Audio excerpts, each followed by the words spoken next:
Pretty women ask me where my secret lies. I'm not cute or built to suit a fashion model size, but when I start to tell them, they think I'm telling lies. I say it's in the reach of my arm, the span of my hips, the stride of my confident step, the curl of my lips. I am a woman, phenomenally, phenomenal woman. Nkechi Nwafor-Robinson is a force to be reckoned with. She is an associate vice president at one of the largest banks in Canada, and she is the CEO and founder of Empowered in My Skin, an organization that is a catalyst for real change, transformation, and empowerment of women. Thank you so much, Nkechi, for joining us today. I am so excited to chat with you. Hey, I have to do it. Yes, I'm with the Maggie John. Hey. Okay, so I might let it out. Yeah. I want to know, what is it like being a Black woman in leadership in the business world, especially in the light of the global racial awakening that we experienced in 2020? So I just have to share, like, where I came into that whole, I'm a Black woman in the business world. I was working at IBM and I happened to be sitting on a panel, and it was a technology panel. And the question was just popped out. It says, what is it like being a Black woman in tech? And I was like, wow, I have to worry about that too. Like, I've just been worried about being Black in rooms where there isn't a lot of people that look like me. I made that decision at that time that I wasn't going to put myself into another box. I wasn't now going to start becoming this Black woman in tech. I am a human being, and I happen to be in technology. I happen to work in corporate, and I happen to be beautifully Black.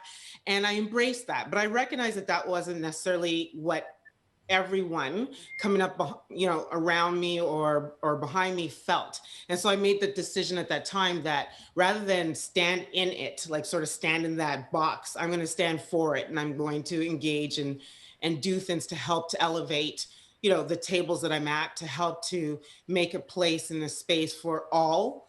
And so I've been on that journey, but it isn't easy. At times it's very lonely.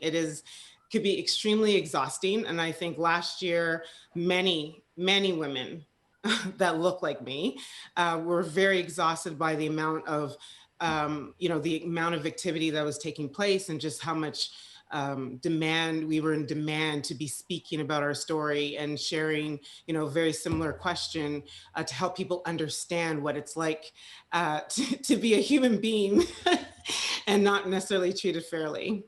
So as you talk about elevating the conversation, what does that look like, and what does that sound like as you're in these spaces wanting to elevate the conversation in this realm? Yeah, so for me, it looks like calm. It looks like peace. It looks like conversation. So for me, it's about getting to a place of understanding. I say it all the time that understanding is the truth we all stand under. And it looks like me daring greatly to share my story with others to help them understand. Yeah, the different conversations.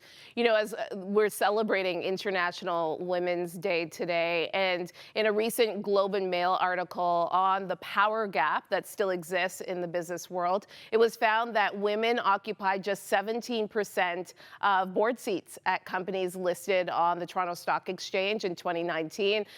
Fewer visible minorities, Indigenous people were largely absent. Are you seeing a movement in the direction of inclusion as you're having these conversations? I often now, when I sit on panels, when I go to conferences, I see way more women. I mean, we're not even close. But I definitely would say, where we were 10 years ago, we're well above that now. We're actually hitting the targets that we're setting, and perhaps it's time to raise them a little bit higher. We still have some work to do, Yeah.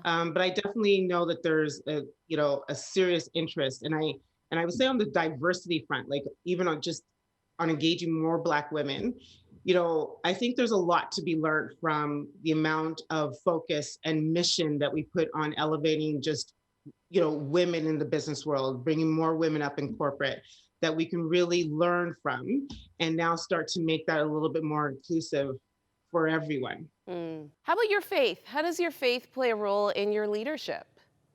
God is everywhere for me. I'm wearing them on my neck right now.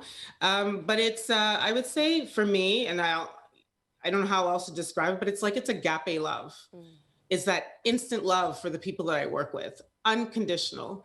And I lead from that space. Like, love is my guidepost. It is my guiding principle.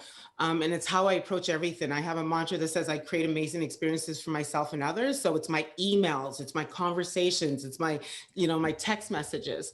And it's how I allow my mind to be open to say that there is space for all, right? I'm not in competition with anyone, right? I'm really here just to do the work that God has put me here to do, so that when my day comes, I can say that, I left it all out and there's no disappointment.